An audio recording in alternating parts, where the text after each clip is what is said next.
Praise to the lord. ఈరోజు దేవుడు మనకిచ్చినటువంటి వాగ్దానం ఏంటంటే ఇర్మియా గ్రంథము 1వ అధ్యాయము 5వ వచనం.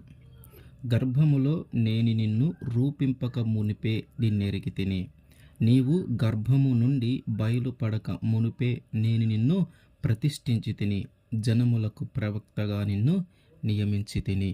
ఆమెన్.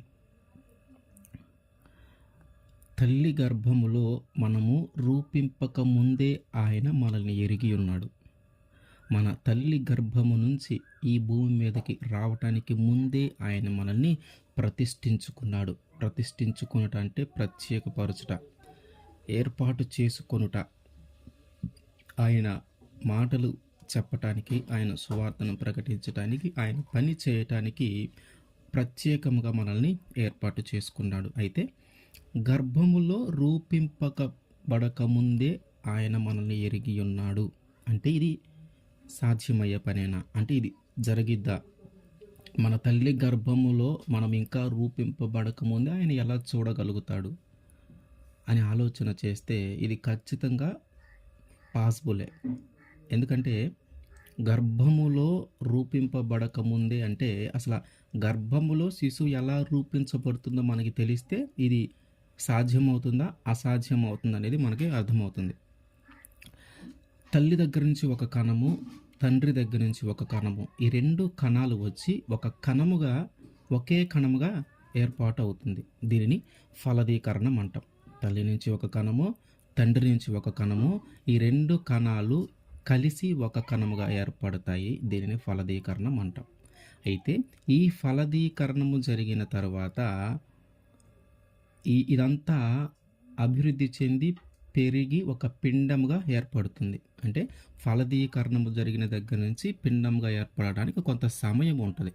ఈ మధ్యలో ఉన్నటి సమయాన్ని దీనిని జైగోట్ దశ అంటారు. జైగోట్ దశ ఫలదీకరణం జరిగిన దగ్గర నుంచి పిండంగా ఏర్పడటానికి మధ్యలో, అంటే ఇది సుమారు ఒక నెల టైము, కొంచెం అటు ఇటుగా ఉండొచ్చు. అయితే ఫలదీకరణము జరిగినప్పుడు ఎట్లా ఉంటుందంటే తండ్రి కణము, తల్లి కణము కలిసి ఒకే కణముగా ఏర్పడుతుంది. ఆ ఒకే కణముగా ఏర్పడింది ఎంత ఉంటుందంటే చాలా చిన్నదనమాట. చాలా చిన్నది, ఒక చిన్న పదార్థము, ఒక చిన్న పదార్థం లాగా ఉంటుంది. ఒక గండు చీమ ఎంతైతే ఉంటుందో అంత పదార్థం లాగా, అంతకంటే కూడా చిన్నగానే ఉంటుంది. చాలా చిన్న పదార్థం, ఒక టేబుల్ స్పూన్లో సగానికంటే కూడా ఇంకా తక్కువగా ఉంటుంది. అంత చిన్న పదార్థము, అంత చిన్న కణము. దానిని మనము ఆ ఫలదీకరణము జరిగినప్పుడు అంత కణం ఏర్పడుతుంది. అంత చిన్న కణము ఏర్పడుతోంది. అయితే దేవుడు మనల్ని ఎప్పుడు చూశాడంటే ఈ ఫలదీకరణము జరిగిన తరువాత ఈ పిండముగా మారటానికి ముందు. ఈ ఫలదీకరణము జరిగి ఒక కణములాగా మనం ఏర్పాటు చేయబడినప్పుడు, ఒక జైగోట్ దశలో శిశువు ఉన్నప్పుడు ఆ కణములో మనిషికి సంబంధించినటువంటి గుండె కానీ, ఊపిరితిత్తులు కానీ, కిడ్నీలు కానీ, చర్మం కానీ ఇట్లా ఏమీ ఉండవు. ఒక చిన్న ముద్దలాగా, మాంసము ముద్దలాగా, ఒక చిన్న పదార్థంలాగా, ఒక గండు చీమంత కంటే కొంచెం చిన్నగానే ఉంటుంది. అయితే పిండముగా ఏర్పడేటప్పుడు ఏం జరుగుతుందంటే, పిండంగా ఎప్పుడైతే మనం ఎప్పుడు పిండం అని అంటామంటే ఒక గుండె, కాళ్ళు, చేతులు ఇవన్నీ ఏర్పడడం మొదలవుతూ ఉంటుంది. ఎప్పుడైతే మనిషికి కావాల్సినటువంటి అవయవాలన్నీ ఏర్పాటు అవుతూ ఉన్నాయో, ప్రారంభం అవుతూ ఉందో, అప్పుడు దాన్ని పిండం అంటాం. అంటే ఈ పిండానికి, ఈ ఫలదీకరణానికి మధ్యలో ఉన్న ఈ జైగోట్ దశలో దేవుడు మనల్ని చూస్తాడు. ఫలదీకరణము జరగటానికి ముందు చూడటానికి అవకాశము లేదు. ఎందుకు అంటే ఫలదీకరణం అనేది జరగకపోతే మనం ఆ గర్భములో రూపింపబడే అవకాశము లేదు. రూపించబడటం ఏమంటున్నాడు దేవుడు? రూపింపబడకముందే నేను నిన్ను ఎరిగి ఉన్నాను అంటున్నాడు. అంటే నీకు రూపము ఎప్పుడు వస్తుందంటే నువ్వు పిండముగా ఉన్నప్పుడు ఒక మనిషి రూపము, ఒక మనిషి ఆ శరీరంలో ఉన్నటువంటి అవయవాలను అక్కడి నుంచి ఏర్పాటవటం మొదలవుతూ ఉంటుంది. కాబట్టి నువ్వు రూపించబడేది పిండము దగ్గర నుంచి. అప్పటిదాకా నువ్వు ఒక చిన్న కణమే, ఒక చిన్న కణము. అంటే ఆ కణములో ఉన్నప్పుడే, ఆ కణముగా ఏర్పడినప్పుడే దేవుడు నిన్ను చూస్తూ ఉన్నాడు. మనము స్త్రీల్లో అందరికీ తెలుస్తుంది, మొదటి నెల అయిపోయి రెండవ నెల ప్రారంభ దినాలలో గాని మనము డాక్టర్ గారి దగ్గరికి వెళ్లి మనం టెస్ట్ చేయించుకుంటే ప్రెగ్నెన్సీని గురించి వాళ్ళు చెప్తారు. ఒక సన్నని గీతలాగా కనిపిస్తూ ఉంది. ఒక సన్నని గీతలాగా కనిపిస్తుంది. అంటే లోపల అంత చిన్నని కణము ఉంటదనమాట. ఈ ఫలదీకరణంలో అంత చిన్న కణము ఏర్పడుతుంది. ఆ కణము అభివృద్ధి చెంది పెరిగి, పెరిగి ఒక పిండంగా ఏర్పడి, ఆ పిండము దగ్గర నుంచి మనిషికి కావాల్సినటువంటి అవయవాలన్నీ ఏర్పడతాయి. అయితే ఇక్కడ మనం అర్థం చేసుకోవాల్సిన విషయం ఏంటంటే, ఈ ఫలదీకరణము నుంచి ఈ పిండము దాకా దాకా ఏర్పడే లోపే ఫలదీకరణము ఒక కణముగా ఉన్నటువంటి పరిస్థితి నుంచి ఒక పిండముగా ఏర్పడే పరిస్థితి లోపే అది పోయిన వారు చాలామంది ఉంటారు. ఆ గర్భము పోయిన వారు చాలామంది ఉంటారు. అట్లాగే రెండో విషయం ఏమంటున్నాడు, నీవు గర్భము నుండి బయలుపడక మునుపే నేను నిన్ను ప్రతిష్ఠించి తిని. గర్భము నుంచి ఈ భూమి మీదకి ఎప్పుడు వస్తామంటే 9 నెలలు నిండిన తరువాత. అంటే 9 నెలలు నిండే సమయానికి ఒక మనిషి పూర్తిగా భూమి మీదకి రావటానికి ఎంత అవసరమైతే ఉందో అంత పూర్తి మనిషిగా ఏర్పాటు చేయబడుతూ ఉంది శిశువు. ఆ 9వ నెలకి అన్ని అవయవాలు ఏర్పడతాయి. ఒక మనిషిగా జీవించటానికి ఏమేమైతే అవసరం అవన్నీ ఏర్పడతాయి. అప్పటికే అంటే అప్పుడు ఇంకా నీవు భూమి మీదకి రాలా. నీ తల్లి గర్భంలో ఉన్నప్పుడే అప్పుడే దేవుడు నిన్ను ప్రతిష్ఠించుకుంటున్నాడు. అప్పుడే దేవుడు నిన్ను ప్రత్యేకంగా ఏర్పాటు చేసుకున్నాడు. మనము బాగా గమనిస్తే లోపల గర్భంలో ఉన్నటువంటి ఆ బేబీకి 6 నెలలు వచ్చే సమయానికి ఒక చిన్నపాటి మనిషిగా మనము గుర్తించాలి. ఎందుకంటే 6వ నెలలోనే గుండె కొట్టుకోవటం, కాళ్ళు చేతులు ఊపటం, తెలుసుకోవటం, మనిషి యొక్క భావాలన్నీ కూడా ఆ యొక్క బేబీలో ఉంటాయి. తల్లి సంతోషంగా ఉంటే లోపల ఉన్నటువంటి బేబీ సంతోషంగా ఉంటుంది. తల్లి దుఃఖంగా ఉంటే లోపల ఉన్నటువంటి బేబీ కూడా దుఃఖంగానే ఉంటుంది. భయపడితే లోపల ఉన్నటువంటి బేబీ కూడా భయపడుతుంది. అంటే 6వ నెల నుంచే మనిషికి ప్రాణము ఏర్పడుతుంది. 6వ నెల నుంచే ఒక మనిషిగా మనము గుర్తించాల్సిన అవసరము ఉంటుంది. ఈ మాట బైబిల్లో కూడా ఉంది. అది ఎట్లా ఉందంటే, లూకాసు వార్త 1వ అధ్యాయము 44వ వచనంలో, ఇదిగో నీ శుభవచనము నా చెవిన పడగానే నా గర్భంలోని శిశువు ఆనందముతో గంతులు వేసెను. ఇంకా అప్పటికి డెలివరీ కాల. ఇది ఎవరి మధ్య జరుగుతుందంటే, యేసుక్రీస్తు వారి తల్లి అయినటువంటి మరియా, యోహాను గారి తల్లి అయినటువంటి ఎలిజబెత్, వీరిద్దరి మధ్య జరిగిన సంభాషణలో ఆ మరియమ్మ యోహాను యొక్క తల్లి అయినటువంటి ఎలిజబెత్ దగ్గరికి వెళుతుంది. వాళ్ళిద్దరూ మాట్లాడుకుంటూ ఉన్నప్పుడు సాక్షాత్తు నా దేవుణ్ణి గర్భంలో మోస్తున్నటువంటి తల్లి నా దగ్గరికి వచ్చింది, నా దేవుడే నా దగ్గరికి వచ్చాడనే విషయము ఆ తల్లికి అర్థమైనప్పుడు ఆ తల్లి ఎంత సంతోషపడిందో, గర్భములో ఉన్నటువంటి శిశువు అంటే గంతులు వేసిందంట. అంటే ఆ శిశువు కూడా అంత సంతోషపడింది. అంటే 6వ నెల నుంచి శిశువు భూమి మీదకి వచ్చేదాకా లోపల ఉన్నటువంటి ఆ శిశువుకి అన్నీ అర్థమవుతాయి. ప్రతి ఉద్వేగము ఆయనలో ఉంటుంది. ప్రతి ఉద్వేగం ఆ శిశువులో ఉంటుంది. కాబట్టి డాక్టర్లు కూడా చెప్తా ఉంటారు, నువ్వు సంతోషంగా ఉండు, నువ్వు భయపడొద్దు, నువ్వు దిగులు పడొద్దు, దేని గురించి ఆలోచించొద్దు. ఎందుకంటే నువ్వు ఆలోచించే ప్రతిదీ కూడా లోపల ఉన్నటువంటి బేబీ మీద ప్రభావము చూపిస్తుంది. అంటే ఆయన నువ్వు ఇంకా పూర్తి మనిషిగా నిన్ను ఏర్పడకముందే ఆయన చూశాడు. ఏర్పడిన తర్వాత నిన్ను ఆయన కోరుకున్నాడు. ఆయన నిన్ను ప్రతిష్ఠించుకున్నాడు. అయితే మనం గమనించాల్సిన విషయం ఏంటంటే, ఈ 9వ నెల నిండినాక కూడా ఈ భూమి మీదకి సజీవంగా రాని వాళ్ళు చాలామందే ఉన్నారు. ఏదో ఒక అవయవ లోపముతోనో, ఏదో ఒక ప్రాబ్లంతోనో, ఏదో ఒక విధంగా చనిపోయిన వాళ్ళు చాలామంది ఉంటారు. కానీ ఈరోజు నువ్వు జయగొట్టు దశలో నుంచి తప్పించుకొని, ఈ పిండము నుంచి తప్పించుకొని, చివరికి ఒక పూర్తి మనిషిలాగా నువ్వు ఏర్పడి, ఏ లోపము లేకుండా, ఏ అవయవ లోపము లేకుండా, ఏ అనారోగ్యము లేకుండా నువ్వు క్షేమంగా భూమి మీదకి వచ్చావు అంటే అది కేవలము ఆయన కృప.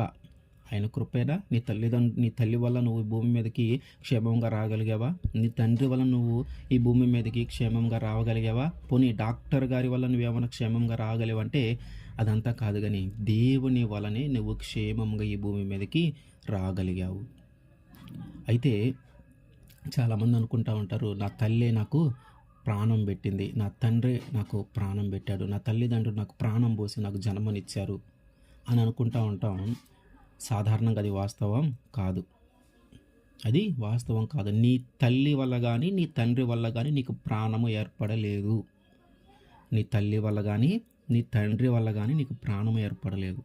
నీ తల్లి వలన నీ తండ్రి వలన నీకు కొన్ని అవయవాలు ఏర్పడతాయి. నీకు కొన్ని అవయవాలు ఏర్పడతాయి. నీ చర్మము రంగు, కళ్ళు, ముక్కు, ముఖము, తర్వాత గుండె, ఇట్లాంటివి కొన్ని అవయవాలు నీ తల్లి నుంచి కానీ నీ తండ్రి నుంచి కానీ మనిషికి ఏర్పడతాయి. కానీ మనిషి యొక్క ప్రాణము తల్లి నుంచి కానీ తండ్రి నుంచి కానీ ఏర్పడదు. అసలు మనిషి ప్రాణము అంటే ఏంటి? మనిషి ప్రాణము అని మనిషిలో ఉన్నటువంటి దేనిని బట్టి దేవుడు ప్రాణముగా భావిస్తూ ఉన్నాడు. మనిషిలో ఉన్నటువంటి ముఖ్యమైన దేనిని బట్టి దేవుడు మనిషిని ఇతనిలో ప్రాణం ఉంది అని చెప్తా ఉన్నాడు. గుండె మనకి ముఖ్యమైన అవయవము, ఊపిరితిత్తులు, కిడ్నీలు, లివరు, ఇట్లా కొన్ని ముఖ్యమైన అవయవాలు ఉన్నాయి. వాటన్నిటినీ దేవుడు ప్రాణంగా భావిస్తూ ఉన్నాడా? లేదు, ఇంకా దేనిని బట్టి దేవుడు మనిషిలో ఉన్న దానిని ప్రాణంగా ఎంచుతూ ఉన్నాడు చూద్దాం. ఆదికాండము 9వ అధ్యాయము 4-5 వచనాలు. అయినను మాంసమును దాని రక్తముతో మీరు తినకూడదు, రక్తమే దాని ప్రాణము, మరియు మీకు ప్రాణమైన మీ రక్తమును గూర్చి విచారణ చేయుదును. మనిషిలో ఉన్నటువంటి రక్తమును దేవుడు ప్రాణముగా ఎంచుతా ఉన్నాడు. అంటే ప్రాణము ముఖ్యమైన ప్రాణమును రక్తముతో పోలుస్తూ ఉన్నాడు దేవుడు. అంటే రక్తమే ప్రాణము. మరి రక్తమే ప్రాణమైనప్పుడు గుండె పని చేయకపోతే మనిషి చనిపోతూ ఉన్నాడు కదా, ఊపిరితిత్తులు పని చేయకపోతే మనిషి చనిపోతూ ఉన్నాడు కదా, కిడ్నీలు ఫెయిల్ అయితే మనిషి చనిపోతున్నాడు కదా అనే ఆలోచన మనకి రావచ్చు. అయితే గుండె పని చేయనప్పుడు గుండె మార్పిడి చేసే అవకాశము ఉంది. మరి ఊపిరితిత్తులు పని చేయనప్పుడు ఊపిరితిత్తులు మార్పిడి చేసే అవకాశము ఉంది. కిడ్నీలు ఫెయిల్ అయినప్పుడు ఇంకొక మనిషివి ఏర్పాటు చేసే అవకాశము ఉంది. అయితే మరి అట్లాగే రక్తాన్ని కూడా ఇంకొక రక్తం ఎక్కించే అవకాశం ఉంది కదా అని మనం అనుకోవచ్చు. అయితే ఇక్కడ చిన్న తేడా ఉంది. ఏంటంటే గుండెని ఇంకొక మనిషికి ఏర్పాటు చేయవలసి వచ్చినప్పుడు 2 అంశాలు చూస్తారు. ఒకటి, అది మనిషిదా కాదా. 2, ఆరోగ్యంగా ఉందా లేదా, అంటే పనిచేసే పరిస్థితిలో ఉందా లేదా. ఈ 2 కారణాలను బట్టే ఒక మనిషిలో ఉన్నటువంటి గుండెను తీసివేసి వేరొక మనిషి గుండెను మనిషికి ఏర్పాటు చేస్తారు. అట్లాగే ఊపిరితిత్తుల విషయంలోనైనా కిడ్నీల విషయంలోనైనా అంతే. అవి మనిషివా కాదా, అట్లాగే అవి ఆరోగ్యంగా ఉన్నాయా లేవా, అంటే పనిచేసే స్థితిలో ఉన్నాయా లేవా అని ఆలోచించే ఆ మనిషికి ఏర్పాటు చేస్తారు. అయితే ఈ మధ్య మనం చూస్తూ ఉన్నాం, ఒక మనిషికి పంది గుండెను కూడా ఏర్పాటు చేశారు. పంది గుండెను. అది ఎక్కడ జరిగిందంటే అమెరికాలో జరిగింది. ఆయన పేరు డేవిడ్ బెన్నెట్. ఇది 2022లో మొట్టమొదటిసారిగా ప్రయోగాత్మకంగా ఒక పంది గుండెను మనిషికి ఏర్పాటు చేశారు. అతనికి 57 సంవత్సరాలు ఉన్నప్పుడు ఏర్పాటు చేస్తే 2 నెలలు, అంటే 60 రోజులు బ్రతికాడు ఆయన. 60 రోజులు బ్రతికి చనిపోయాడు. అంటే మనిషి గుండెను కాకుండా వేరొక జంతువు గుండెను ఏర్పాటు చేసినా కూడా మనిషి కొంతకాలము బ్రతికాడు. అంటే ఇవన్నిటికంటే కూడా రక్తము చాలా ప్రాముఖ్యమైనదిగా దేవుడు భావించుకుంటూ వచ్చాడు. అసలు రక్తము ఎందుకు ప్రాముఖ్యమైనదో మనం చూడాలి. ఎందుకంటే మనిషికి రక్తము, ఇప్పుడు మనం అనుకుంటా ఉంటాం, గుండె పని చేయకపోతే మనిషి చనిపోతాడు, ప్రాణం పోతుంది. ఊపిరితిత్తులు పని చేయకపోతే మనిషి చనిపోతాడు, ప్రాణం పోతుంది. కిడ్నీలు ఫెయిల్ అయితే మనిషి చనిపోతాడు, ప్రాణం పోతుంది. కాలేయానికి ఏదైనా మనిషి చనిపోతాడు, ప్రాణం పోతుంది. మరి వీటన్నిటిని దేవుడు ప్రాణంగా ఎంచకుండా రక్తాన్ని మాత్రమే ఎందుకు ప్రాణంగా ఎంచాడంటే రక్తము వీటన్నిటిలాగా పనిచేయదు. రక్తముకున్న స్పెషాలిటీ ఏంటంటే మొత్తము రక్తంలో 4 గ్రూపులు ఉంటాయి. 1 A, 2 B, 3 AB, 4 O. ఈ 4 గ్రూపుల్లో మళ్ళీ 2 ఉంటాయి. A positive, A negative. A B positive, B negative, AB positive, AB negative, O positive, O negative. అంటే మొత్తం 8 రకాలుగా ఏర్పాటు చేయబడి ఉంది. అయితే రక్తాన్ని ఇంకొకరికి ఎక్కిచ్చేటప్పుడు, గుండెను మార్పిడి చేసేటప్పుడు చూడవలసిన విషయం ఏంటంటే అది మనిషిదా కాదా, అది ఆరోగ్యంగా పనిచేసే స్థితిలో ఉందా లేదా. కానీ రక్తాన్ని ఎక్కించేటప్పుడు ఈ రక్తము పనిచేసిద్దా లేదా అనేది చూడడు. అసలు ఈ రక్తము ఏ గ్రూపు, ఇప్పుడు ఎక్కించబోతున్నటువంటి వ్యక్తికి ఏదైతే గ్రూప్ ఉందో అదే గ్రూప్ రక్తం ఎక్కించాలి. అదే గ్రూప్ రక్తము ఎక్కించాలి. ఆ గ్రూప్ రక్తము కాకుండా ఇప్పుడు ఏ పాజిటివ్ అనే రక్తాన్ని మనిషికి ఆ మనిషి యొక్క రక్త గ్రూప్ అదైతే మనం అదే గ్రూప్ రక్తాన్ని అతనికి ఎక్కించాలి. అట్లా కాకుండా ఏ నెగిటివ్ ఎక్కించినా కూడా మనిషి 5 నిమిషాల్లో చనిపోతాడు. ఏ పాజిటివ్ అనే వ్యక్తికి, ఆ రక్తం కలిగిన వ్యక్తికి ఏ పాజిటివ్ అనే రక్తాన్ని మాత్రమే ఎక్కించాలి. అట్లా కాకుండా మిగతా 8 రకాల్లో 7 రకాల్లో ఏ ఒక్క రకము మనము ఆ వ్యక్తి శరీరంలోనికి పంపించినా కూడా 5 నిమిషాల్లో మనిషి చనిపోతాడు. రక్తానికి అంత విలువ ఉంది. రక్తానికి అంత విలువ ఉంది. నీకు మనిషి గుండె కాకపోతే పంది గుండె ఏర్పాటు చేసినా కూడా ఆయన 60 రోజులు బతికాడు. అదే ఈ రక్తము కాకుండా, నీ బ్లడ్ గ్రూప్ కాకుండా, నీ యొక్క రక్తము ఏదైతే గ్రూప్ ఉందో ఆ గ్రూపులో మళ్ళీ పాజిటివ్ నెగిటివ్ ఉంటుంది కదా, ఆ పాజిటివ్ కాకుండా నెగిటివ్ ఎక్కించినా కూడా నువ్వు చనిపోతావు. ఎంత 5 నిమిషాల్లో చనిపోతావు. అంటే రక్తానికి అంత ప్రాముఖ్యత ఉంది. అయితే రక్తము మన మనిషిలో ఏదైనా వ్యాధి కలిగినా, ఏ రోగం కలిగినా మొట్టమొదటిసారి చేసేది రక్త పరీక్షే. అంటే రక్త పరీక్షలో ఏదైతే వచ్చిందో దానిని బట్టి మిగతాదంతా కూడా పరీక్షలు చేయాల్సిన అవసరం ఉంది. రక్తంలో చూపించే దానిని బట్టి అది దేనికి సంబంధించి పెరిగినవి, దేనికి సంబంధించి తగ్గినవి అనే దాన్ని చూసుకొని మళ్ళీ ఎక్స్ట్రాగా ఆ పరీక్షలు చేపించి నీ యొక్క రోగాన్ని కనుగొంటారు. అంటే నీలో ఉన్నట్టు రోగాన్ని కనుగొనటానికి కూడా ముందు రక్తమే ఆధారం.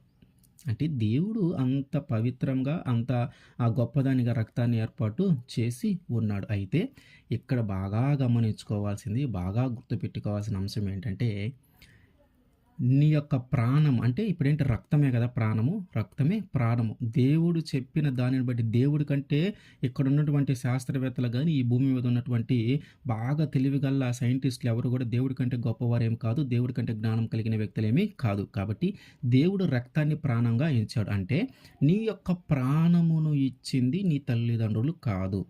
నీ యొక్క ప్రాణమును నీకు ఇచ్చింది నీ తల్లిదండ్రులు కాదు. అది కూడా ఎందుకంటే మనం ప్రాక్టికల్గానే చూడొచ్చు. నీ తల్లి రక్తం కానీ నీకు రాదు.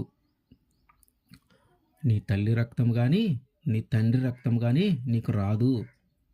నీ తల్లిది ఏ పాజిటివ్ అనుకో, నీ తండ్రిది బి పాజిటివ్ అనుకో, నీకు ఏ పాజిటివ్ కానీ బి పాజిటివ్ కానీ రాదు. మనం కావాలంటే పరీక్షలు చేయించుకోవచ్చు. నీ తల్లి రక్తము, నీ తండ్రి రక్తం నీకు రాదు. కానీ నీ రక్తము, నీ సహోదరుల రక్తము ఒకటి కావచ్చు. నీ రక్తము, నీ తోబుట్టువులు, నీ తల్లి గర్భంలో నుంచి పుట్టిన వారి యొక్క రక్తం ఒకటి కావచ్చు. కానీ నీ తల్లి నుంచి కానీ, నీ తండ్రి నుంచి కానీ నీకు రక్తము రాదు. అది ప్రత్యేకమైనది, ఇంకో గ్రూప్ వస్తుంది నీకు. నీ తల్లికి ఏ పాజిటివ్, నీ తండ్రికి బి పాజిటివ్ ఉంటే నీకు ఏబి పాజిటివ్ రావచ్చు, నీకు ఓ పాజిటివ్ రావచ్చు, ఓ నెగిటివ్ రావచ్చు. మిగతా గ్రూపులు ఏమైనా రావచ్చు. మిగతా 6 ఉంటాయి. తల్లిది ఒక గ్రూపు, తండ్రిది ఒక గ్రూప్ తీసేస్తే మిగతా 6 గ్రూపులు. అంటే 6 గ్రూపులు ఏదో ఒకటి వస్తుంది, కానీ నీ తల్లిది రాదు, నీ తండ్రిది రాదు. మరి ఆ నుంచి వచ్చింది? అది దేవుడిచ్చిందే. మరి రక్తమే ప్రాణమైనప్పుడు, ప్రాణం ఇచ్చింది దేవుడు. రక్తమే ప్రాణమైనప్పుడు నీ తల్లి ప్రాణము, నీ తండ్రి ప్రాణము నీకు రావాలంటే నీ తల్లి రక్తం కానీ, నీ తండ్రి రక్తం కానీ నీకు రావాలా. కానీ అది రావట్లా. మరి రక్తం ఎక్కడి నుంచి ఏర్పాటు చేయబడింది, ఆ ప్రాణం ఎక్కడి నుంచి వచ్చిందంటే అది దేవుని దయ. దేవుని వలనే మనకి ఆ ప్రాణము నిలబడింది. మనం అనుకుంటూ ఉంటాం, వీళ్ళు నా రక్తము, వీళ్ళు నా రక్త సంబంధికులు, వీళ్ళు నా రక్తం అంటాం. నీ రక్తం లేదు అందులో. నీ రక్తము లేదు. చాలామంది గర్వంగా చెప్పుకుంటారు, వీళ్ళు నా రక్తం, ఇది నా రక్తం, వీళ్ళందరూ నా రక్తం అని చెప్పుకుంటాం. కానీ నీ రక్తం వాళ్ళలో ఉండదు. నీ గ్రూప్ వేరు, వాళ్ళ గ్రూప్ వేరు. నీ రక్తం వేరు, వాళ్ళ రక్తం వేరు. నీ రక్తం వాళ్ళకి ఎక్కించడానికి ఉండదు, వాళ్ళ రక్తం నీకు ఎక్కించడానికి ఉండదు. కాబట్టి ఎందుకు చెప్తా ఉన్నానంటే, ఒక గర్భములో నుంచి ఒక శిశువు భూమి మీదకి రావటానికి ఎంత ప్రయాస, ఎంత బాధలు ఉన్నాయో చూడండి. మన యొక్క తల్లిదండ్రుల నుంచి మనకి వచ్చేది కేవలం కొన్ని అవయవాలు, ముఖ కవలికలు, చర్మము రంగు, జుట్టు, కళ్ళు, ముక్కు, ముఖము ఆకారము, ఇట్లాంటివి వస్తాయి. కానీ ప్రాణము రాదు.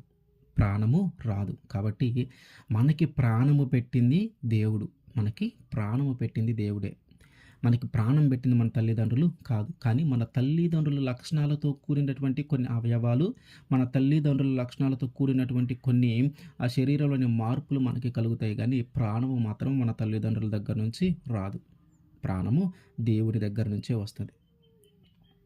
ఇదంతా మనము ఎందుకు తెలుసుకోవాల్సి వచ్చిందంటే, ఒక గర్భములో ఒక ఫలదీకరణము జరిగిన దగ్గర నుంచి ఒక చిన్న కణముగా, ఒక చీమంత కంటే కూడా ఇంకా చిన్న కణముగా ఉన్నటువంటి నీవు గర్భము నుంచి బయటపడి, గర్భము నుంచి బయటపడి ఒక గొప్ప వ్యక్తిగా, ఒక గొప్ప వ్యక్తిగా 6 అడుగుల వ్యక్తిగా, 5 అడుగుల వ్యక్తిగా నువ్వు మార్చబడ్డావంటే దేవుని యొక్క ప్రణాళిక నీ మీద ఎంతగా ఉండుండాల.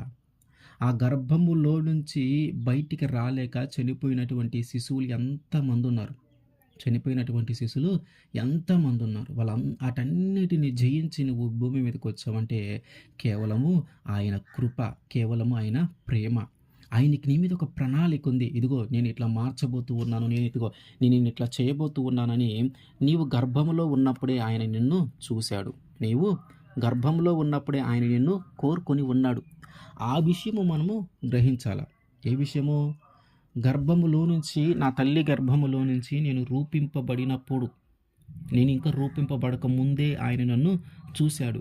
నేను రూపించిన తరువాత, దేవుడు నన్ను రూపించిన తర్వాత ఆయన నన్ను ప్రతిష్ఠించాడు. ఎందుకు ప్రతిష్ఠించాడంటే ఆయన చిత్తానుసారము నువ్వు జరిగించాలని, ఆయన యొక్క సువార్తను నువ్వు ప్రకటించాలని, ఆయన మాటలను వివరించాలని, ఆయనకి ఇష్టమైన వ్యక్తిగా నువ్వు జీవించాలని, నీ ద్వారా ఇంకా అనేక మంది రక్షణ పొందేలాగా నువ్వు చేయాలని ఆయన ఎంతగానో ఆశపడి, ఎంతగానో కోరుకొని, అన్ని పరిస్థితుల నుంచి, అన్ని ప్రమాదాల నుంచి ఆయన నిన్ను విడిపించుకుంటూ తీసుకొని వస్తే ఈరోజు నువ్వు ఒక గొప్ప వ్యక్తిగా ఎదిగి మరి నువ్వు ఎలా జీవిస్తూ ఉన్నావు?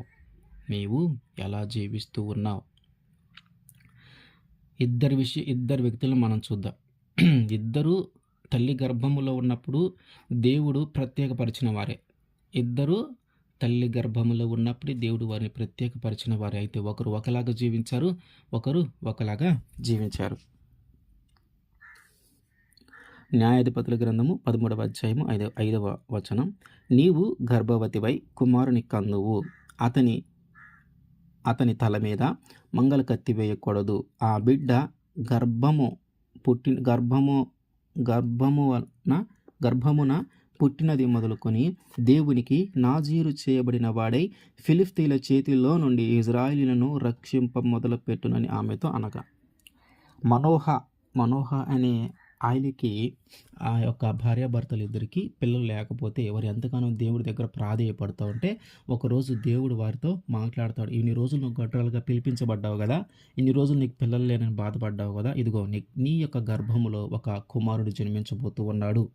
నీ యొక్క గర్భంలో ఒక కుమారుడు జన్మించబోతూ ఉన్నాడు. అయితే అతను పుట్టిన దగ్గర నుంచి అతని యొక్క తల వెంట్రుకలను కత్తిరించవద్దు. అతడు దేవుడికి నాజీరుగా చేయబడిన వాడు. అంటే నేను అతన్ని నాజీరు అంటే వ్రతము అంటే అది ఒక ప్రత్యేకమైనది అనమాట. అన్ని సందర్భాల్లో చేయదగినది కాదు.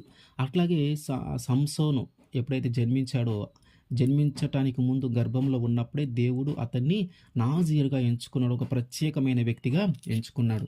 ఆయన పని చేయటానికి ఆయన గర్భంలో ఉన్నప్పుడే సంసోను ఇంకా జన్మించక ముందే వారి యొక్క తల్లిదండ్రులతో దేవుడు మాట్లాడుతున్నాడు. నీ గర్భంలో ఒక శిశువు, ఒక మగపిల్లగాడు జన్మించబోతూ ఉన్నాడు. అతని నేను కోరుకున్నాను, అతన్ని నేను ప్రత్యేకపరిచాను. అతని తల మీద మంగళ కత్తి రానివ్వవద్దు. అంటే ఆ తల్లి సంతోషపడి దేవుడు ఎట్లాగైతే చెప్పాడో అట్లాగే ఉండి ఆ పుట్టిన తర్వాత సంసోన్ అని పేరు పెట్టి పుట్టిన తర్వాత నుంచి అతని తల మీద ఏ రోజు మంగళ కత్తి రానివ్వాల. ఆ మంగళ కత్తి రానివ్వకపోవటాన్ని బట్టి దేవుడు అతన్ని ఎంతగానో ఆశీర్వదిస్తూ బలపరుస్తూ వచ్చాడు.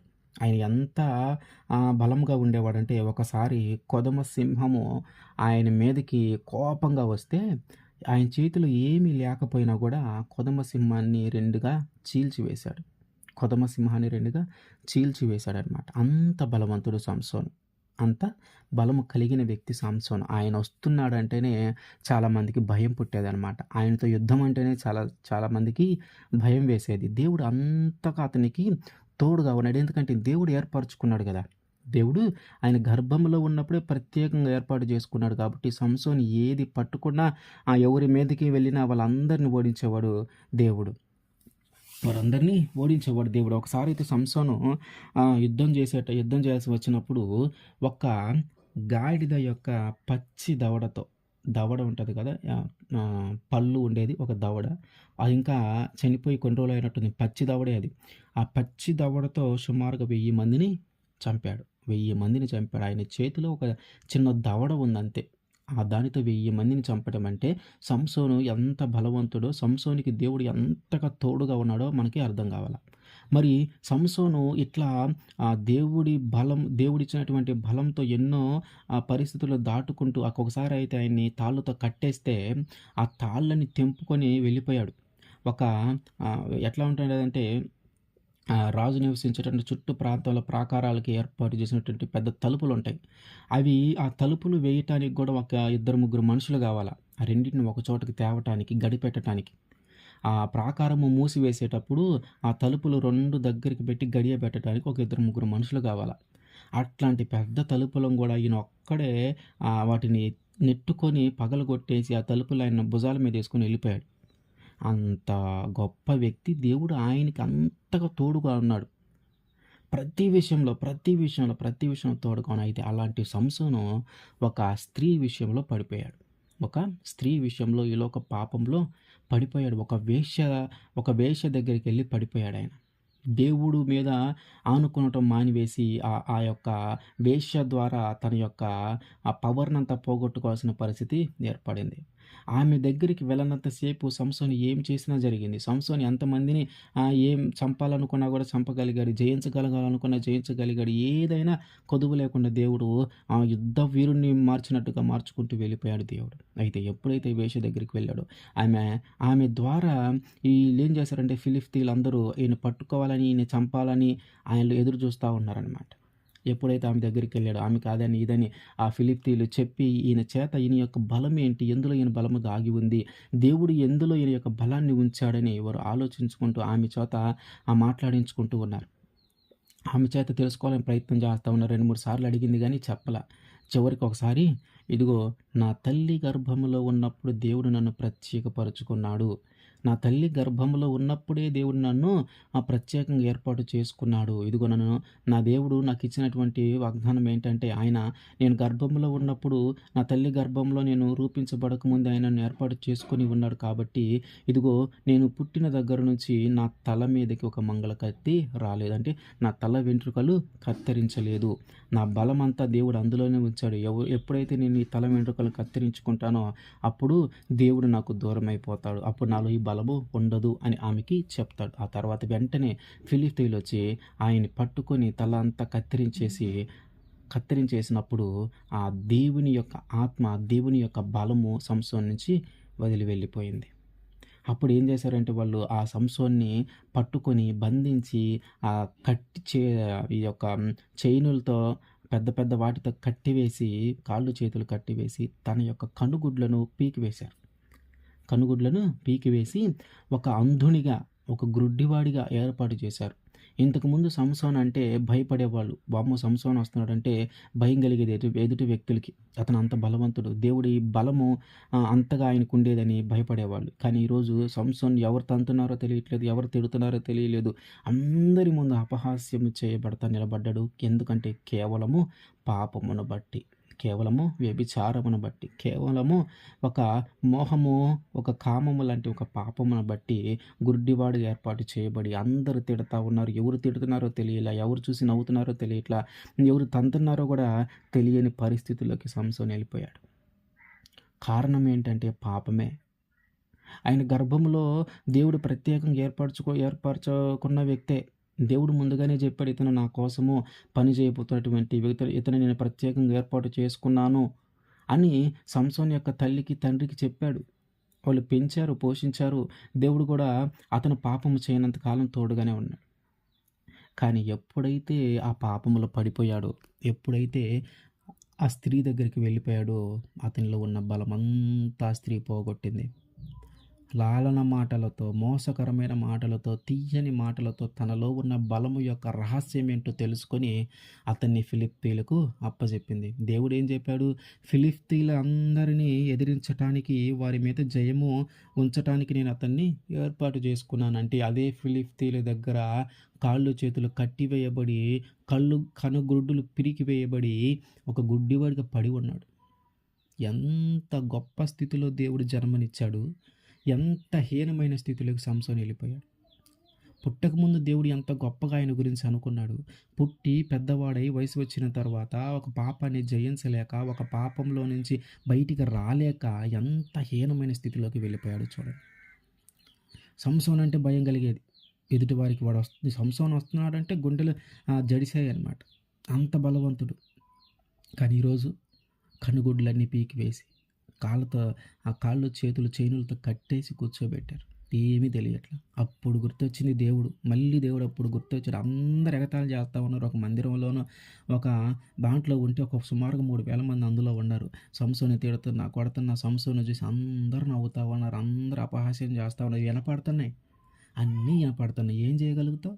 కళ్ళు లేవు, బలం లేదు. దేవుని బలము వదిలి వెళ్ళిపోయింది. ఏం చేయగలుగుతావు? అప్పుడు గుర్తొచ్చింది, దేవుడా ఎంతో పెద్ద తప్పులు చేశాను. ఏదో తెలిసి చేశానో, తెలియక చేశానో, జరిగిపోయింది. ఇంక నేను దాన్ని తిరిగి తీసుకోలేను. నా పరిస్థితి ఏం బాగలేదు. ఇదిగో ఇన్నిసార్లు నన్ను బలపరిచావు కదా, ఇన్నిసార్లు నన్ను బలపరిచావు కదా, నేను ఎంతో పాపం చేసి ఉన్నాను. నీకు వ్యతిరేకంగా ఎంతో జీవించి ఉన్నాను. నన్ను ఎంతో ఇష్టంగా నా తల్లి గర్భములో ఉన్నప్పుడే నీవు నన్ను ఏర్పాటు చేసుకొని ఉన్నావు. ఇదిగో నేనైతే జన్మించి పెద్దవాడినైన తర్వాత ఒక పాపంలో నేను పడిపోయాను. పాపంలో పడిపోవటమే కాదు, దాన్ని జయించలేక దానిలో కొట్టమిట్టాడుతూ దాని నుంచి బయటపడలేక అల్లాడిపోయాను. ఇదిగో ఇప్పుడు ఈ పరిస్థితుల్లోకి వెళ్ళిపోయాను. నా కళ్ళు కనిపించట్లా. అందరూ నన్ను ఎగతాళి చేస్తున్నారు, తిడుతున్నారు, కొడుతున్నారు. నాకేం తెలియట్లా, నాకు వినపడుతుంది అంతే. దయచేసి ఈ ఒక్కసారి నన్ను జ్ఞాపకం చేసుకోయ్యా, ఈ ఒక్కసారి నన్ను జ్ఞాపకం చేసుకో. ఏమని అడిగాడు అనుకున్నావు? కళ్ళియ్యి, బలమివ్వు, నేను వీళ్ళందరిని చంపేస్తానని అనలా. ఇదిగో ఇక నాకు లేదు, ఆశ లేదు. నేను నీకు దూరం అయ్యి నీకు దగ్గరి రాలేనంత పాపం చేశాను. నాలో నుంచి నువ్వు ఏర్పాటు చేసినట్టు నా బలం అంతా పోయింది. ఏ బలం ఉందని నేను విర్రవీగానో, ఏ బలం ఉందని ఎదుటి వచ్చి వాళ్ళందరికీ కొట్టుకుంటూ వెళ్ళిపోయాను. ఇదిగో ఆ బలం ఇప్పుడు నాలో లేదు. తిరిగి నేను నీ దగ్గరికి వచ్చే పరిస్థితుల్లో నేను లేను. కాబట్టి ఈ ఒక్కసారి నన్ను జ్ఞాపకం చేసుకో, ఈ ఒక్కసారి నన్ను బలపరచు అని చెప్పి దేవుడి దగ్గర ప్రాధేయపడతా ఉన్నాడు. దేవుడి దగ్గర ప్రాధేయపడతా ఉన్నాడు. దేవుడు కరుణించి ఆ ఒక్కసారి బలపరిచాడు. ఏం చేశాడు అనుకుంటాం? ఆ మూల స్తంభాలు ఏవైతే ఉన్నాయో ఆ మూల స్తంభాలు గట్టిగా పట్టుకున్నాడు. అందులో సుమారుగా 3000 మంది ఫిలిష్తీయులు ఉన్నారు. ఆ మూల స్తంభాలు గట్టిగా పట్టుకొని వాటన్నిటిని ఆ చేతులతో ఒకదానికొకటి దగ్గరగా లాగాడంతే. అవి మొత్తం కూలిపోయింది. ఆ మూల స్తంభాలు కూలిపోయలేకే ఆ 2 అంతస్తులది మొత్తం పడిపోయింది. అందులో ఉన్నటువంటి సుమారుగా 3000 మంది ఫిలిష్తీయులు చనిపోయారు. వాళ్ళతో పాటు సంసోను చనిపోయాడు. చనిపోబోయే ముందు గుర్తొచ్చింది. ఏమని? నేను ప్రత్యేకింపబడిన వాడిని, నా తల్లి గర్భంలో నేను ప్రత్యేకింపబడిన వాడిని. దేవుడు నన్ను ఎంతగానో కోరుకున్నాడు, దేవుడు నన్ను ఎంతగానో ప్రత్యేకపరిచాడు. కానీ నేను జన్మించి ఎదిగి పెద్దవాడైన తర్వాత దేవునికి ఇష్టంగా జీవించకుండా, దేవునికి వ్యతిరేకంగా జీవిస్తూ వ్యభిచారము, మోహము, కామం అనే పాపంలో పడిపోయి దేవునికి ఇష్టం లేని విధంగా జీవించాను. ఎన్నోసార్లు దేవుడు నన్ను కాపాడాడు, ఎన్నోసార్లు దేవుడు నన్ను బలపరిచాడు, ఎన్నోసార్లు దేవుడు నాకు తోడుగా ఉన్నాడు. కానీ నేను దాన్ని జయించలేక, దాన్ని వదిలిపెట్టలేక, ఆ పాపం నుంచి బయటపడలేక అల్లాడిపోయి ఇదిగో ఈరోజు నేను ఒక గుడ్డివాడినై, అందరూ నన్ను ఎగతాళి చేస్తూ ఉన్న, నాలో ఉన్నటువంటి బలమంతా పోయి తాళ్ళతో చైనులతో కట్టబడి, గొలుసులతో కట్టబడి నేను కదలలేని పరిస్థితిలో ఉండి నాకు కనిపించక అల్లాడిపోతూ ఉంటే అప్పుడు గుర్తొచ్చాడు దేవుడు. అప్పుడు గుర్తొచ్చి అడుగుతున్నాడు, అయ్యా ఈ ఒక్కసారి బలపరచయ్యా, ఈ ఒక్కసారి నా బలాన్ని నాకు ఇవ్వయ్యా. ఏమి నీకు జీవితాంతం ఆ బలం ఇస్తానని చెప్పాడుగా. నువ్వు జీవితాంతం నువ్వు బ్రతికినంత కాలం నువ్వు ప్రత్యేకపరచబడిన వ్యక్తివి అని చెప్పాడుగా. నిన్ను ప్రత్యేకంగా నేను ఏర్పాటు చేసుకున్నానయ్యా అని నీకు చెప్పాడుగా. ఆ యొక్క ఏర్పాటు నువ్వు ఎందుకు పోగొట్టుకున్నావు? ఆ యొక్క బలాన్ని, దేవుడు ఇచ్చినటువంటి ఆ బలాన్ని, ఆ వరాన్ని, ఆశీర్వాదాన్ని ఎందుకు పోగొట్టుకున్నావు? ఒక స్త్రీని బట్టి, ఒక పాపాన్ని బట్టి, ఒక వ్యభిచారాన్ని బట్టి, ఒక మోహపు చూపును బట్టి, ఒక కామాన్ని బట్టి నువ్వెందుకు పోగొట్టుకోవాల్సి వచ్చింది దాన్ని? అదే నువ్వు ఆ స్త్రీ దగ్గరికి వెళ్ళకపోతే, ఆ పాపము నువ్వు చేయకపోతే, ఆ ఫిలిష్తీయులు నువ్వు ఒక్కొక్కడిని తుత్తునీలుగా నువ్వు చేయకపోయావా? దేవుడిని అంతగా బతిమలాడి, కన్నీరు విడిచి, గుడ్డివాడిగా ఉండవలసిన అవసరం ఏముండేది? ఆ! అంతమంది ముందు ఎగతాళి చేయబడి, అంతమంది ముందు ఎవరు తంతున్నారు, ఎవరు తిడుతున్నారో తెలియని పరిస్థితుల్లోకి నువ్వు వెళ్ళిపోయావంటే, దేవుని ఆత్మను కోల్పోయావు నువ్వు. కానీ దేవుడు నువ్వు పుట్టడానికి ముందు ఏం జరిగిందో నీకు తెలుసుగా? నువ్వు పుట్టడానికి ఎట్లా జరిగిందో తెలుసుగా నీకు? దేవుడు నిన్ను ప్రత్యేకంగా ఏర్పాటు చేసుకున్నాడు. దేవుడు ప్రత్యేకంగా నిన్ను కోరుకున్నాడు. దేవుడు ప్రత్యేకంగా నిన్ను నిలువబెట్టుకున్నాడు. దాన్ని నువ్వు కాపాడుకోలేకపోయావు. దానిలో నువ్వు నిలవలేకపోయావు. ఆ ప్రతిష్టతను నువ్వు కాపాడుకోలేకపోయావు. ఆ ఎన్నిక చేసుకునే విధానాన్ని నువ్వు ఎక్కువ కాలం నిలబెట్టుకోలేకపోయావు. పాపాన్ని జయించుంటే, ఆ వ్యభిచారాన్ని జయించుంటే, ఆ మోహాన్ని జయించుంటే, ఆ కామాన్ని నువ్వు జయించి ఉంటే, ఈరోజు నువ్వు ఒక గొప్ప స్థితిలో ఉండేవాడివి. మన జీవితంలో గూడా అంతే. మన జీవితంలో గూడా అంతే. దేవుడు మనల్ని ఎంతగానో కోరుకుంటాడు.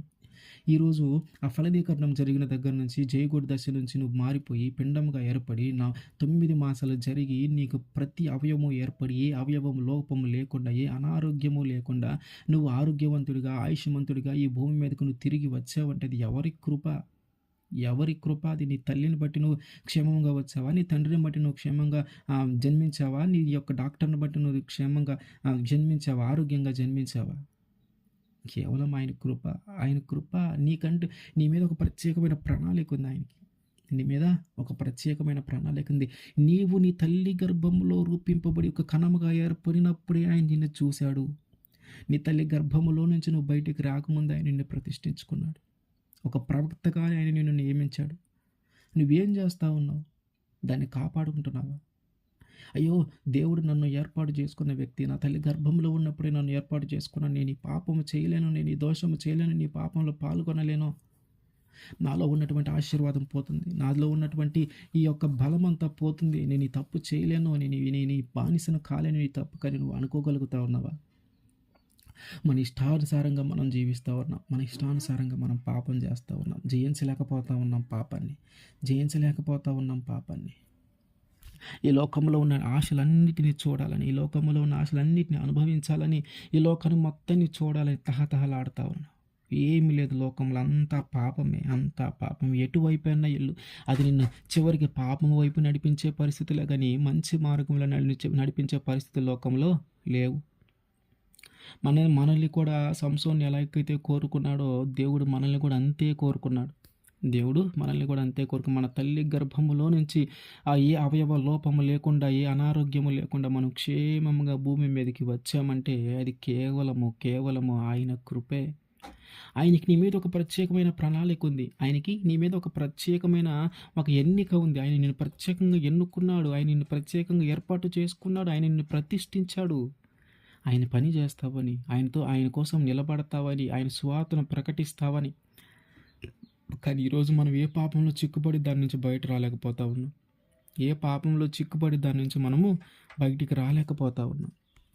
మనము ఆ పాపము నుంచి బయటికి వస్తే దేవుడు మనకిచ్చినటువంటి ఆశీర్వాదాన్ని ఖచ్చితంగా మన దాకా ఉంచుతాడు. సంసోను మొదట నీతిగానే జీవించాడు. ఏ పాపంలో పడిపోలా.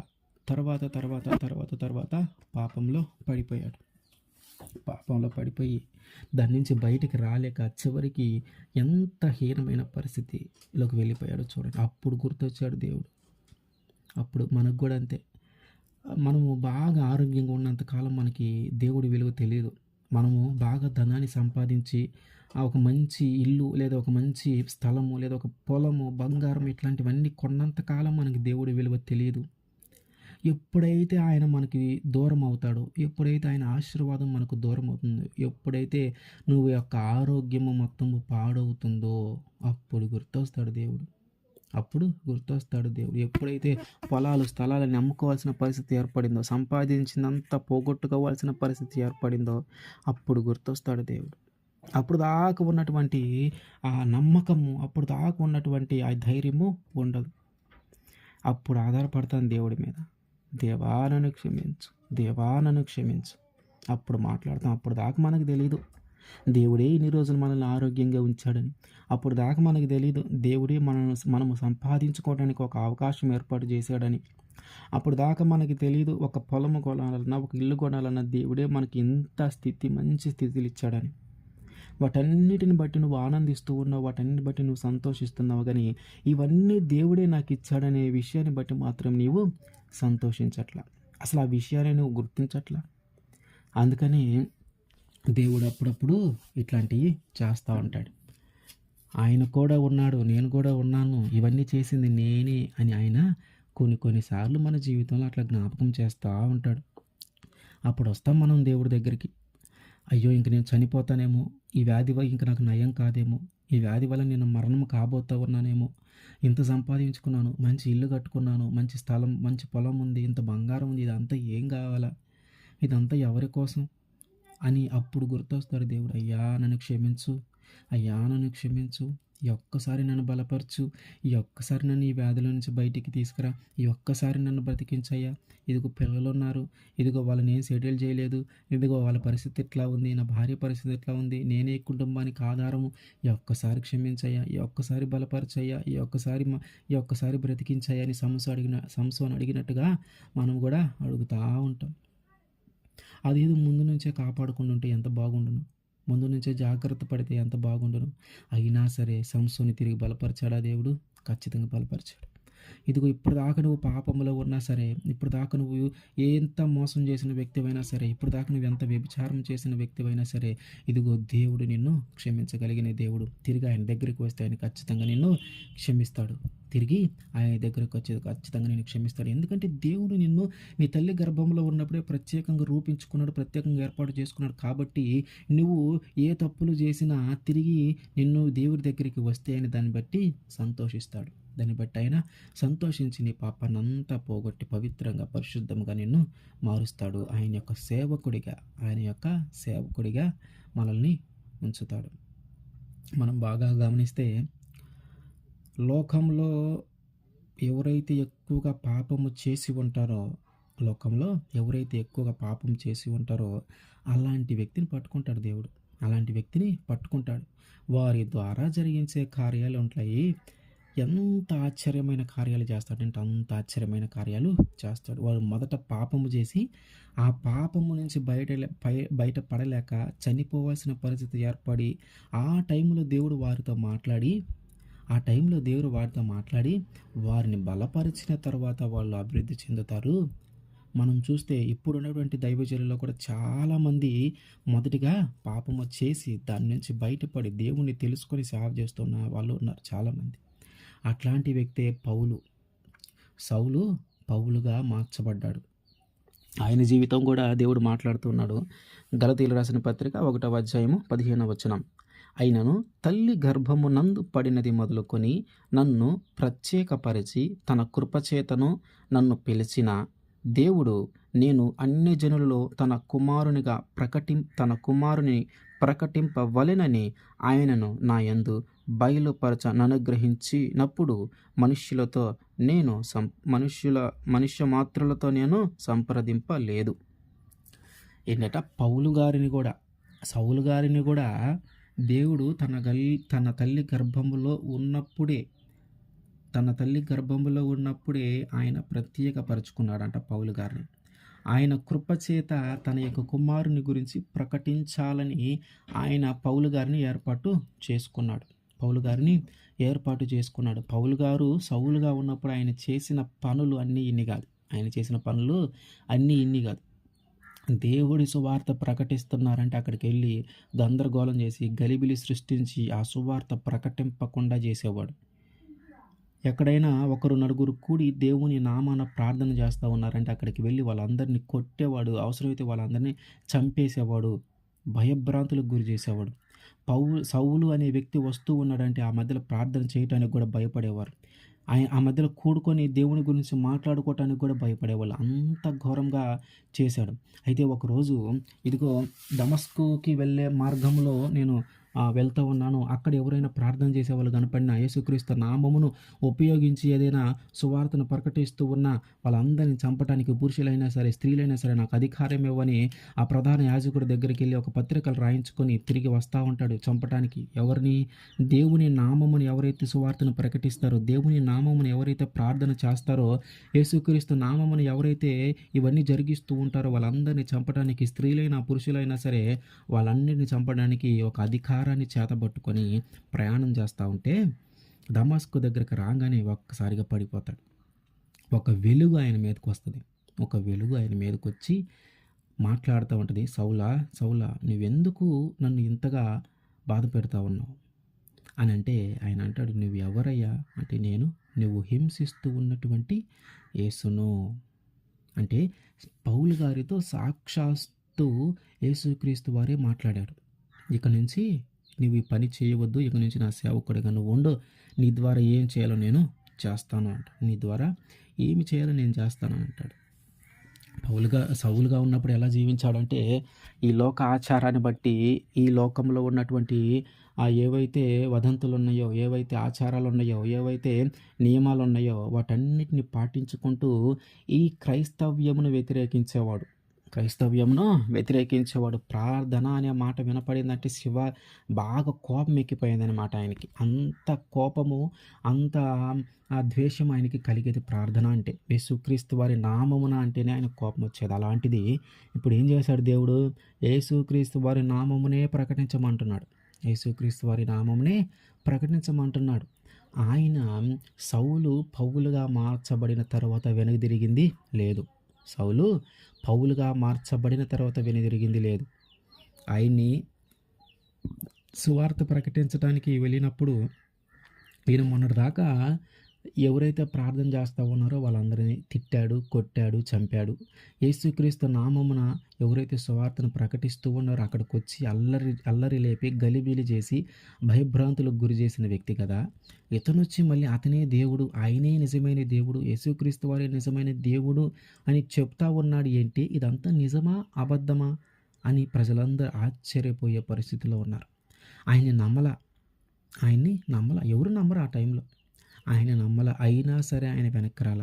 ఆయన అవమానించారు, అయినా సరే ఆయన ముందుకు వెళ్ళాడు. ఆయన కొట్టారు, ఆయన ముందుకు వెళ్ళాడు. రాళ్లతో కొట్టారు, ముందుకు వెళ్ళాడు. కొన్నిసార్లు అయితే ఆయన మీద ఉన్నటువంటి వస్త్రాలను తొలగించి కొరడాలతో కొట్టించారు, అయినా తగ్గల. అయినా ఆయన దేవుని సేవ, దేవుని సువార్తను ప్రకటించడానికి ముందుకు వెళుతూనే ఉన్నాడు. ఎందుకు?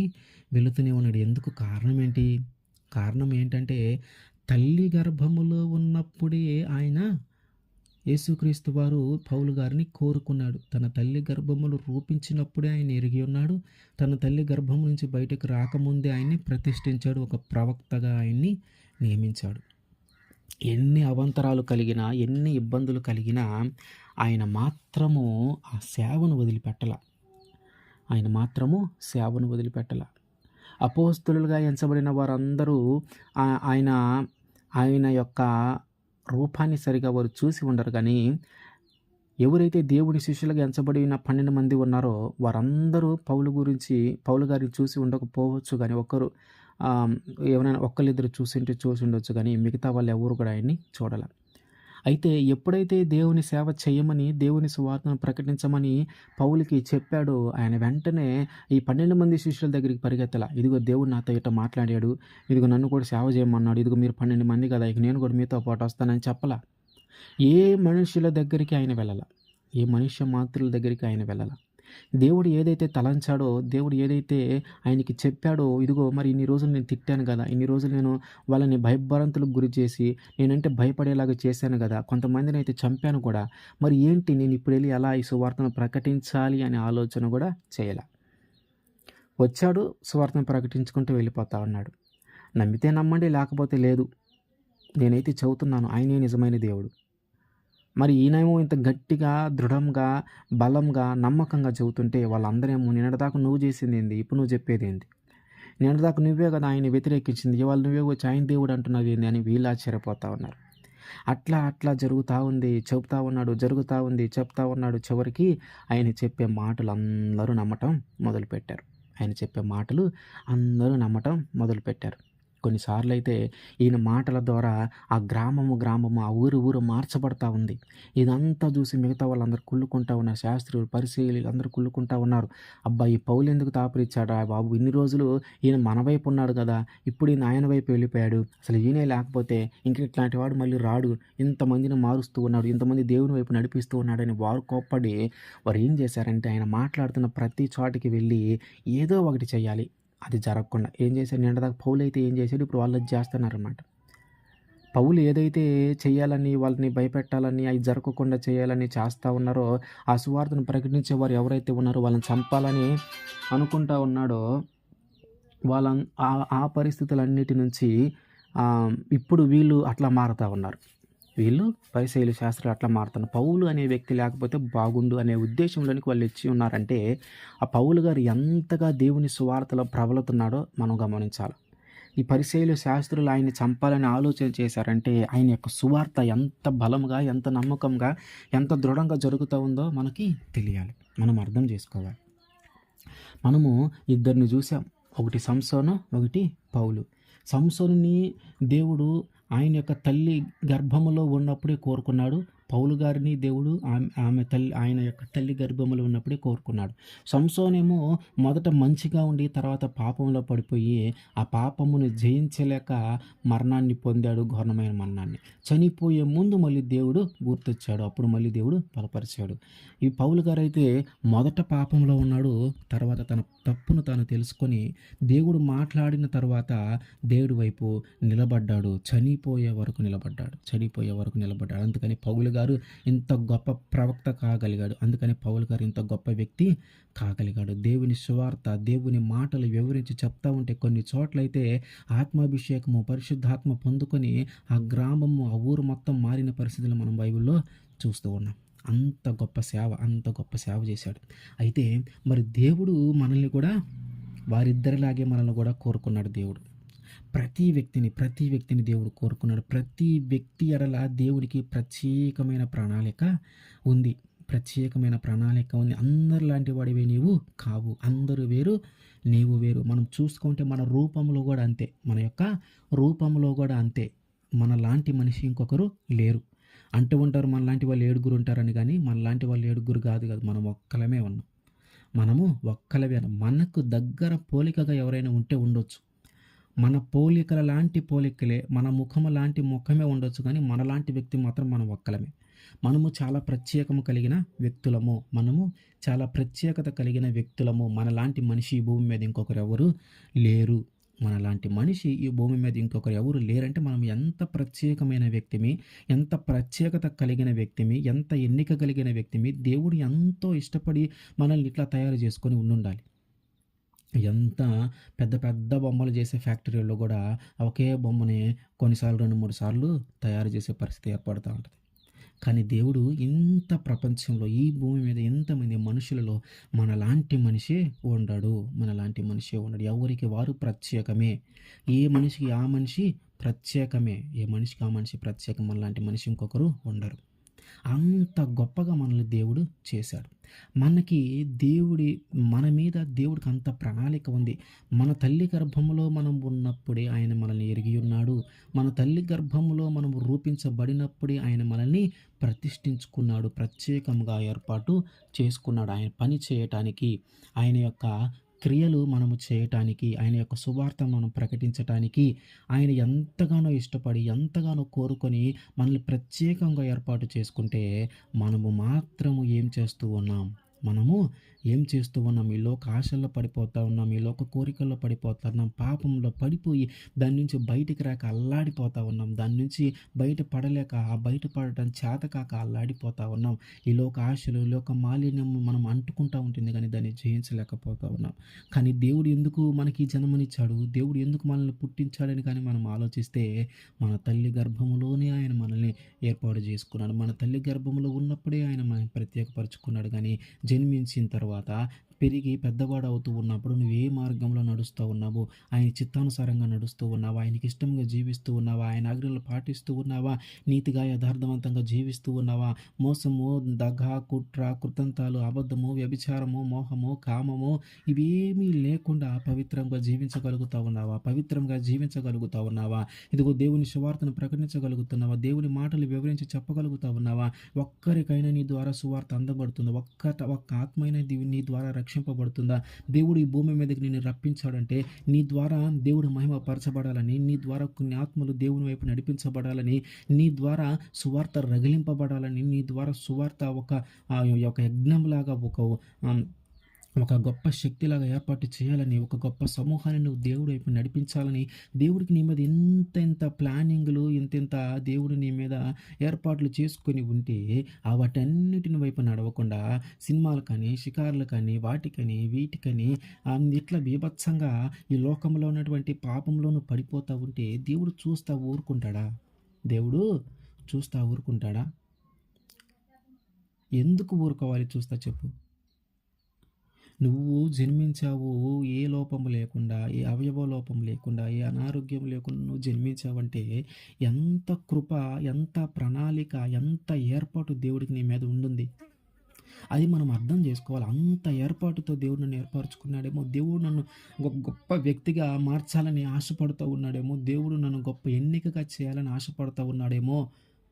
మరి ఇందుకే కదా దేవుడు నిన్ను సృష్టించింది. ఇందుకే కదా దేవుడు నిన్ను భూమి మీదకి రప్పించింది. అది నువ్వెందుకు తెలుసుకోలేకపోతా ఉన్నావు? సంసోను చనిపోయే ముందు తెలుసుకున్నాడు. చనిపోయే ముందు ఇంకొక్కసారి నన్ను బలపరచయ్యా అన్నాడు. కనీసం నువ్వు ఇంకా చనిపోలా. నీవు ఇంకా చనిపోయే పరిస్థితుల్లో లేవు. కనీసం ఇప్పటికైనా దేవుడు నిన్ను ఎందుకు పుట్టించాడు? దేవుడి మీద నా యొక్క ప్రణాళిక ఏంటి? దేవునికి నా మీద ప్రణాళిక ఏంటి? దేవుడు నా మీద ఎలాంటి ప్రణాళిక కలిగి ఉన్నాడు? దేవుడు నేనేం చేయాలని ఆశపడతా ఉన్నాడు. దేవుడి కోసం నేను ఏం చేయాలని నన్ను దేవుడు ఈ భూమి మీదకి తీసుకొని వచ్చాడు. దేవుడి కోసం నేను ఎలా పనిచేయాలని దేవుడు నన్ను ఈ భూమి మీదకి తీసుకొని వచ్చాడు. నా తల్లి గర్భంలో నుంచి నన్ను దేవుడు బయటికి తీసుకొని వచ్చాడంటే ఆయన కోసం నేను ఏం చేయాలి? ఆయన కోసం ఏం చేయడానికి నన్ను ఇక్కడ తీసుకొని వచ్చాడు? ఆయన యొక్క సువార్తను నేను ఏ విధంగా ప్రకటించాలి? ఎందుకని నన్ను ఈ భూమి మీదకి తీసుకొని వచ్చాడు? దేవుని చిత్తము ఏంటి నా జీవితంలో? దేవుడు ఏం చేయబోతూ ఉన్నాడు నా జీవితంలో? దేవుడు ఎందుకు నన్ను ఈ భూమి మీదకి తీసుకొని వచ్చి ఒక పురుషుని గాను, ఒక స్త్రీని గాను ఎందుకు ఏర్పాటు చేశాడు? నా ద్వారా దేవుడికి ఏం లబ్ధి కలుగుతుంది? నా ద్వారా దేవుడికి ఏం మహిమ కలగబోతూ ఉంది? నేనేం చేయబోతూ ఉన్నాను? ఇదిగో దేవా నీ చిత్తం ఏంటి నా జీవితంలో? నేను చేయగలిగింది ఏంటి నా జీవితంలో? ఇదిగో నన్ను ఈ భూమి మీదకి రప్పించావు. నేను నీకోసం ఏం చేయాలి? ఎందుకోసం నన్ను ఈ భూమి మీదకి రప్పించావని మనము ఆయన్ని అడగాలి. నా తల్లి గర్భంలో ఉన్నప్పుడే నీవు నన్ను చూశాను అంటున్నావు. నా తల్లి గర్భంలో ఉన్నప్పుడే నేను నన్ను ప్రత్యేకపరిచాను అంటున్నావు. ఇదిగో మరి నేను ఈరోజు భూమి మీదకి వచ్చాను. నువ్వు నన్ను ఈ భూమి మీదకి తీసుకొని వచ్చావు. ఒక మనిషిగా నన్ను ఏర్పాటు చేసి ఉంచావు. అయితే దేవుడు నన్ను ఎందుకు ఇట్లా పుట్టించావు? ఎందుకు నన్ను ఇట్లా ఏర్పాటు చేసుకున్నావు? ఏం చేయాలి నేను? నీ చిత్తం ప్రకారం నేనేం చేయాలి నాకు తెలియజేయండి. నీ చిత్తం ఏది నా జీవితంలో జరిగించండి. ఎందుకోసమైతే ఈ భూమి మీదకి నన్ను రప్పించావో అదే విషయాన్ని నా జీవితంలో మీరు జరిగించండి అని మనం అడుగుతూ ఉంటే దేవుడు మనకి బయలుపరుస్తూ ఉంటాడు. ఇదిగో నేను నిన్ను ఈ భూమి మీదకి రప్పించింది పలానా కారణం ఉంది. ఇదిగో నువ్వు చేయవలసిన పని ఇది. పుట్టిన ప్రతి మనిషి ఏదో ఒక రోజు చనిపోతాడు. అయితే ఆ చనిపోయే లోపు నువ్వు చేయవలసిన పనిని దేవుడు సిద్ధం చేసి ఉంచాడు. మరి ఆ పని ఏంటి నీకు ఎలా తెలుస్తుంది? ఆ పని ఈ భూమి మీదకు నువ్వు ఎందుకు వచ్చావు? దేవుడు నిన్ను ఎందుకు ఏర్పాటు చేసుకున్నాడు? ఏం చేయాలని ఏర్పాటు చేసుకున్నాడు అంటే ఆ విషయాన్ని నువ్వు దేవుడి దగ్గర ప్రాధేయపడితే నీకు ఆ విషయము తెలుస్తుంది. దేవా నన్ను ఎందుకు ఈ భూమి మీదకి రప్పించావు? నన్ను ఎందుకు ఈ భూమి మీదకి నీవు రప్పించావని మనం అడుగుతూ ఉంటే ఆయన మనకి బయలుపరుస్తూ ఉంటాడు. కాబట్టి మనము గమనించాల్సిన విషయం ఏంటంటే తల్లి గర్భంలో ఉన్నప్పుడే దేవుడు మనల్ని రూపించాడు. మన తల్లి గర్భంలో ఉన్నప్పుడే ఆయన మనల్ని ప్రతిష్ఠించాడు. కాబట్టి మనము భూమి మీదకి వచ్చాం. ఒక మనిషిగా మనం ఈ భూమి మీద జన్మించాము. కాబట్టి మనము చేయాల్సిన విషయం ఏంటంటే ఆయన కోసం మనం ఏం చేయాలి? ఆయనే కదా నాకు ఈ జన్మనిచ్చింది. ఆయనే కదా నాకు ప్రాణాన్ని ఇచ్చింది. గుర్తుపెట్టుకోండి, నీ తల్లి ద్వారా కానీ ఒక డాక్టర్ ద్వారా కానీ నీకు ప్రాణం రాలేదు. నీ తల్లి ద్వారా, నీ తండ్రి ద్వారా నీకు కొన్ని అవయవాలు, కొన్ని యొక్క నీ ముఖం యొక్క రూపురేఖలు, నీ చర్మము, నీ కళ్ళు, నీ తల వెంట్రుకలు ఇట్లాంటివి వస్తాయి. కానీ నీకు ప్రాణం ఇచ్చింది మాత్రం దేవుడే. ఆ ప్రాణము పోకుండా ఫలదీకరణం జరిగిన దగ్గర నుంచి కానుపు అయ్యే వరకు, భూమి మీదకి నువ్వు వచ్చే వరకు నీకు తోడు ఉంది దేవుడే. ఎందుకంటే ఆ గర్భములో ఉన్నప్పుడు నీ మీద ఒక ప్రణాళికను దేవుడు సిద్ధం చేసి ఉంచాడు. అది నీ జీవితంలో జరగాలనే నిన్ను ఈ భూమి మీదకి రప్పించాడు. ఆ ప్రణాళిక ఏంటి? దేవుని చిత్తం ఏంటి? దేవుడు నా జీవితంలో ఏం చేయబోతున్నాడు? దేవుడు నన్ను ఎట్లా మార్చబోతున్నాడు? దేవుడు నన్ను ఏ విధంగా ఉపయోగించబోతూ ఉన్నాడు? దేవుని కోసం నేనేం చేయబోతూ ఉన్నాను? ఇవన్నీ నీకు తెలియనప్పుడు నువ్వు చేయాల్సిందేంటంటే ప్రార్థన. అయ్యా, నా తల్లి గర్భంలో నీవు నన్ను రూపించావు. అదిగో అప్పుడే నువ్వు నన్ను కోరుకున్నావు. అప్పుడే నువ్వు నన్ను ప్రతిష్ఠించావు. మరి నేనేం చేయాలి నీ కోసం? ఎందుకు నన్ను ఈ భూమి మీదకి రప్పించావు? ఎందుకు నన్ను ఈ భూమి మీద నిలువబెట్టావు? ఎందుకు నన్ను ఒక పురుషునిగా నీవు ఏర్పాటు చేసుకున్నావు? ఎందుకు నన్ను ఒక స్త్రీనిగా నువ్వు ఏర్పాటు చేసుకున్నావు? ఇదిగో ఏమిటి నీ యొక్క ప్రణాళిక ఏంటి నా జీవితంలో? నీ యొక్క చిత్తం ఏంటి నా జీవితంలో? ఇదిగో నీవు ఖచ్చితంగా నా జీవితంలో జరిగించమని నేను వేడుకుంటా ఉన్నాను. నాకు తెలీదయ్యా, నాకు తెలియజేయండి అని కానీ మనం ఆయన్ని అడుగుతా ఉంటే ఆయన ఖచ్చితంగా మనకి బయలుపరుస్తాడు. కాబట్టి మనము ప్రార్థన చేసి అడిగితే దేవుడు మనల్ని ఎందుకు పుట్టించాడో మనకి చెప్తాడు. మనం ప్రార్థన చేసి అడిగితే దేవుని చిత్తం ఏంటో మన జీవితం ఆయన యొక్క చిత్తం ఏంటో ఆయన మనకి తెలియజేస్తాడు. మనం ప్రార్థన చేసి అడిగితే మన యొక్క ప్రణాళిక గర్భంలో ఉన్నప్పుడే మన మీద ఏర్పాటు చేసినటువంటి ప్రణాళిక ఏంటో ఆయన మనకి తెలియజేస్తాడు. కాబట్టి మనము బాగా గమనించాల్సిన విషయము, నీ తల్లి గర్భములో ఉన్నప్పుడే దేవుడు నిన్ను ఎరిగి ఉన్నాడు. నీ తల్లి గర్భములో నుంచి బయటకు రాకముందే ఆయన నిన్ను ప్రతిష్ఠించుకున్నాడనే విషయాన్ని మనము గమనించుకొని దాని ప్రకారము మనము జీవించాలా. దాని ప్రకారము ఆలోచించి అది ఏదైతే ఉందో మన దేవుడు ఏదైతే మన కోసం ఏర్పాటు చేసి ఉంచాడో దాన్ని ఆలోచించే మనము జీవించాలి. ఆమేన్.